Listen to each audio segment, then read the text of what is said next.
আসসালামু আলাইকুম রহমতুল্লাহ। আপনারা দেখছেন সৈদি খেজুর গাছ। এটি একটি সৈদি খেজুর শাখার চারা। এটা প্রায় 1 বছর আগে রোপণ করা হয়েছিল। আলহামদুলিল্লাহ অনেক সুন্দর হয়ে উঠেছে।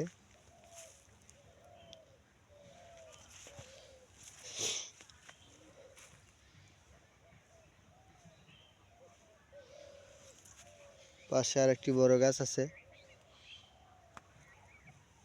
এই যে দেখতে পাচ্ছেন। এটার পাশ দিয়ে আবার অনেক শাখার চারাও আছে। এই গাছটির ভিতর নিচ দিয়ে 4টি শাখার চারা আছে।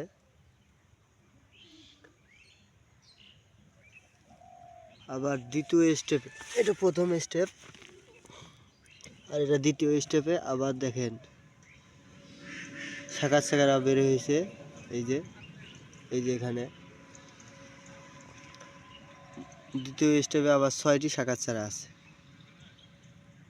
এটা একটা বারহি জাতের।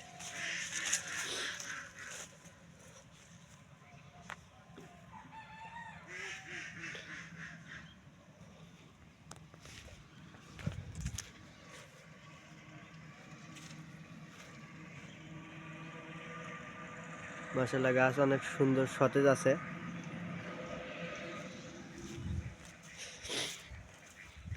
এই পাশে আরেকটি আছে, এই গাছটি বীজের চারা। এটা এখনো নির্ণয় হয় না এটা পুরুষ না স্ত্রী।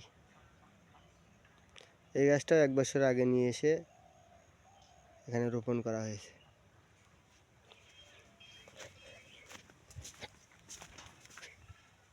এই যে এই গাছটি দেখছেন, এটার ভিতরে 4টি শাখার চারা আছে। এই গাছটিতে এর আগে 60টি পাতা ধরেছিল। দেখা যাক এই বছর কি হয়।